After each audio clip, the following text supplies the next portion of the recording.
This series has been produced in association with SABAT Battery Company Limited, a leader in the field of battery technology and manufacture. This is the overview program in which we shall discuss the how and why of lead-acid batteries. During the program, you will be given time to discuss concepts with your course controller and to perform any exercises in your workbook. To begin this module, we ask the question, what is a battery? A battery is an electrochemical device which supplies electrical energy. To do this, the battery stores chemical energy, which is released as electrical energy when required. When a lamp is connected to a battery, energy in the form of direct current flows in the circuit, which causes the lamp to illuminate.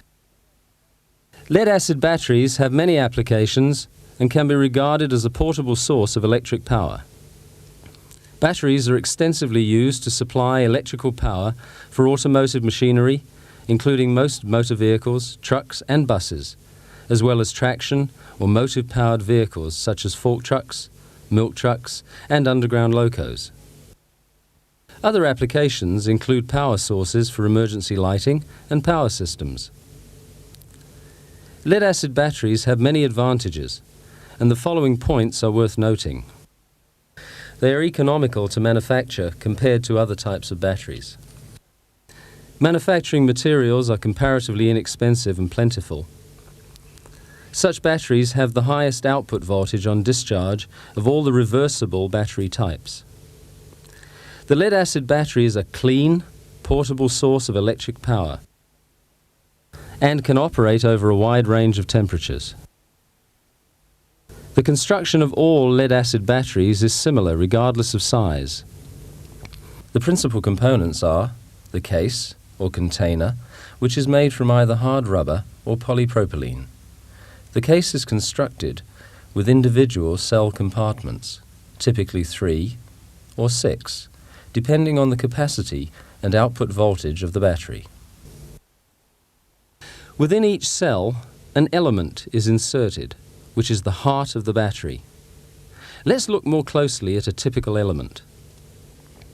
Construction of an element begins with plate grids. These grids provide a framework to contain and support lead compounds, which we call the active material.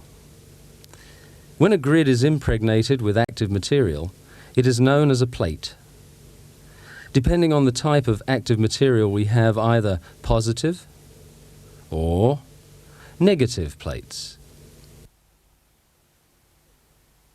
Separators, made of thin, non-conductive porous material, are positioned between positive and negative plates, thus providing the required insulation.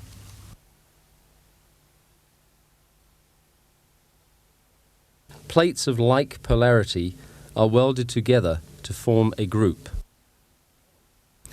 An element, therefore, consists of a group of positive plates interleaved with a group of negative plates, all with separators. Each element is assembled and placed into an individual compartment in the case. This constitutes one cell. Elements in each cell are interconnected, in this example by welding the cells to one another through the container walls. On some batteries, the groups are connected with external cell connectors. A cell cover, made from the same material as the case, is fitted and sealed to the case, thus providing a protective covering to the cells.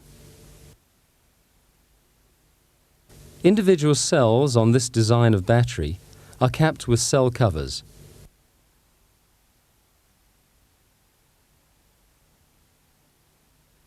On more conventional batteries, filler caps, also known as vent plugs, are installed. Removal of cell covers or vent plugs provides a means of access for maintenance. Note that vent plugs have drilled passages to allow for the escape of gases created during operation. Terminal posts are the power takeoff points. A positive and a negative post protrudes through the cell cover.